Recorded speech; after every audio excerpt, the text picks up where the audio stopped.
Join Edwin Frondozo on the Business Leadership Podcast every week for a unique program featuring insights and actionable items from the world's most successful business leaders. Hear firsthand the exclusive interviews and personal journeys on how today's transformational leaders made it to the top.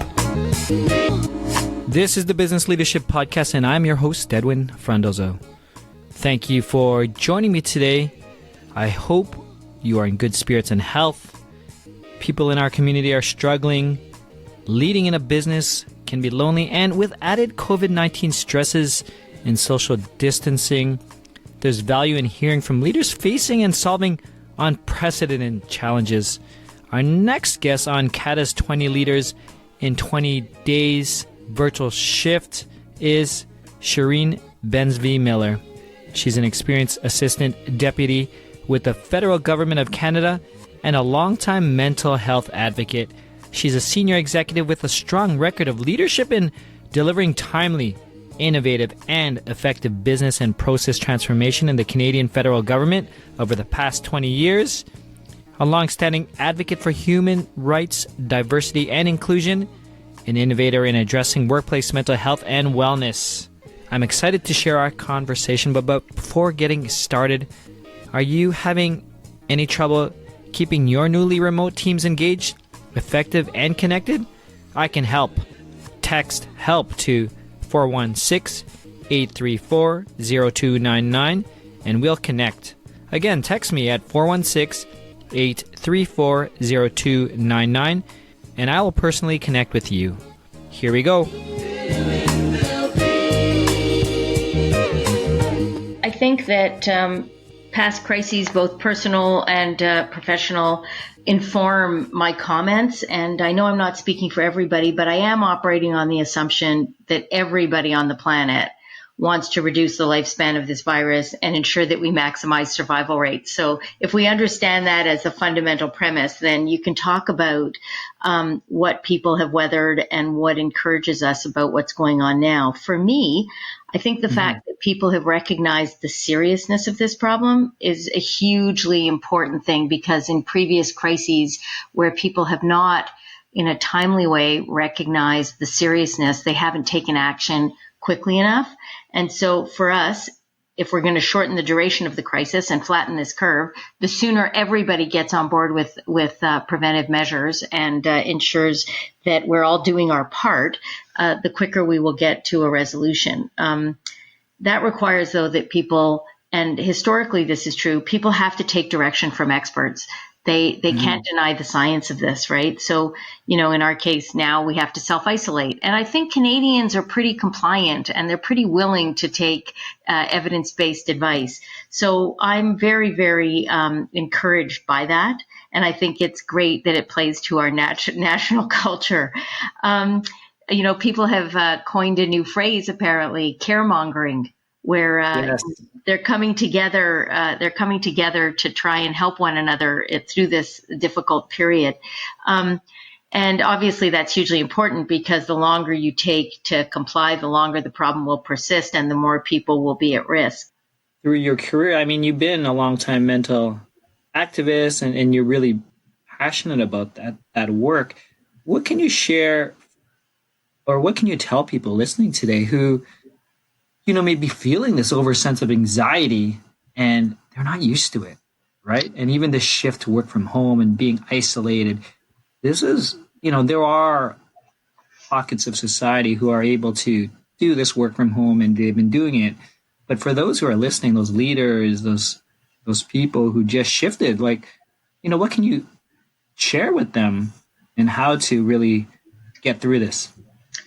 Wow, that's such a great question. I do think people's mental health is more fragile than we realize. So large shifts in societal patterns like this can really destabilize people who otherwise in every way thought that their own mental health was very stable. So, I don't think people should be frightened by it. And I don't think people should be ashamed of it. So I think one of the things we want to do is talk about it as much as possible so people don't feel stigmatized, because the way to manage this is always to reach out to people around you, reach out to your network, reach out to people you trust. But reach out to people who are positive people. One of the things that can happen is people get into a negative spiral where they talk to somebody who's also very anxious and nervous and whatever, and they're not making each other feel better. When you get into that spiral, try to include a third person who will actually help you see perspective and recognize that, yes, this is isolating, but it's not isolating, in a way that is negative. It's actually positive. You're in your home. You're safe. We have food. We have our infrastructure is working. Our federal government is on the job. You can hear every day, tune in every day to the, I wouldn't listen to the news all day long because that's obviously meant to be a information about all the negative things. But I would tune in to the noon or 11:30 announcements by various governments, both provincial and federal and municipal, about what services are available and what kinds of things are being done to shore up the economy. And, so that you can hear about actually how this risk is being mitigated. Yes, we are living in difficult times, but there are lots of people on the job. There are lots of people who are working on this. And what I take comfort in often when I feel anxious about, say, investments or something that I really am not an expert in, is I like to look at the experts and talk to them and hear about, for instance, today I reached out to somebody who is an investment expert, and he said he had just been looking at patterns of economic crises since the 1960s.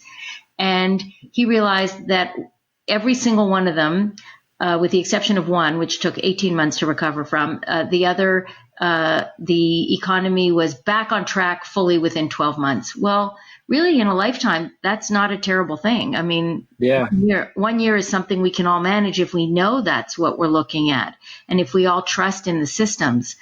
Well, that's a really important point, Shereen. Thank you for bringing that up, and we should share that resource as well on the show notes.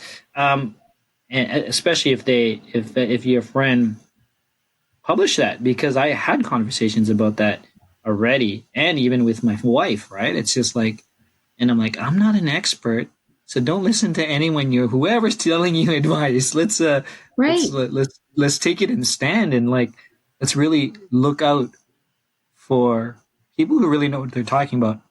Right, because people are very quick to share fear. Right? Yes. And if you just repeat the fear without ever looking for the actual facts, then you're really adding to the problem. And frankly, you're making yourself feel worse. One thing I wanted to get to, and you brought it up, and I find this is really important as we sit and everything is changing every day, and you talk about reaching out, and it's a great habit, even just as people come to mind, just even send them a text message. But what other advice would you give, Shereen, for, immediately what people could do today to try to get back to a normal? Maybe it's a new normal, we're isolated now, and maybe when this airs, maybe we're all locked down, who knows? But, what type of resiliency tips do you have? So that's a really great question, and these are obviously not an exhaustive list. These are just some that I have used. So one of the things that I like to do is I like to sort of play a game with myself when something bad has happened. A door has closed, I didn't get a job that I thought I was going to get, or something bad has happened, and I feel terrible, right? I like to do two things. I like to play the game of what emotion am I actually feeling? Because often if you feel anger, for example, I have found that it's really just a protective coating where really if I dig deeper, it's grief, it's fear, it's sadness. So when I really identify the emotions, I can then live with them better because I feel safer. So I saw something on the internet the other day where it said I sat with my anger long enough that she told me her real name was fear. And that really was a kind of good encapsulation of that exercise. And then the second exercise is around resilience. It's really almost like a children's game. So if that door is not open, what other doors are?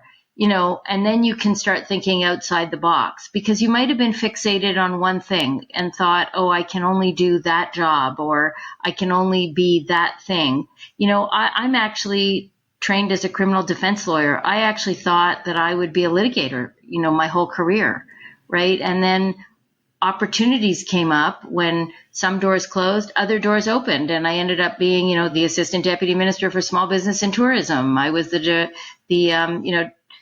Director General of Rights for federally sentenced offenders in corrections. I've done all kinds of work, often because jobs that I didn't really know I could do until somebody put the opportunity in front of me. So you do have to realize how little you know about the opportunities that are out there until you have them. Yeah, no, this is amazing, Shereen. And I think I'm having, you gave me some tips that I could even work on myself and share with my immediate community as I was listening to you. But I want to thank you for your time to really jump on this, because this campaign, 20 Leaders, 20 Days, is very important. It's very timely. And the message that you're sharing, I think, will last past this. And it's important for us to all get through there. Before I let you go, Shereen, where could we find more information about you, some of the things in the work that you're doing, or anything else you want to share with us today? The one thing that I would say, so I've spent a lot of my career working on innovation, and so I love the opportunity for creativity. Look, they say necessity is the mother of invention, and I do think that is true. And I think right now we have more necessity than we've had in a long time. So people should actually listen very carefully to the needs of others, because it will spark creative results for them. Lots of companies, Louis Vuitton, for example, changed their perfume factory from manufacturing perfume to manufacturing hand sanitizer when they found out there was a shortage, right? But if they hadn't been listening to what the needs of healthcare workers were to have more hand sanitizer, no one would have in a million years thought to retool a perfume factory, right? So I love that. So the one thing I would say is that we have to really listen with intent, listen to each other, radically accept that this is where we are, and not fight the fact that we are in a pandemic moment. And, history will judge us on how well we work together and listen to each other and find solutions together and do it with a sense of, looking to the future and looking after our children and our most vulnerable. So that's really kind of what I'm focused on, is the opportunities for innovation and the opportunities to really connect with other creative people to solve problems and do what we can to help each other. That's it, Biz Leaders. Thank you for joining me on the Business Leadership Podcast. This was episode 151, day 3 of CADA's 20 Leaders in 20 Days virtual shift miniseries. If you want to learn more about the miniseries, Shereen, or anything else that we discussed, please check the show notes by going to thebusinessleadership.com/151. Having trouble keeping your newly remote teams engaged, effective, and connected? I can help. Text HELP to 416-834-0299 and we'll connect. Again, just text me at 416-834-0299 and I will personally connect with you. If you haven't done so yet, please subscribe, rate, and leave a comment on your favorite podcast player. Thank you again. Be your best.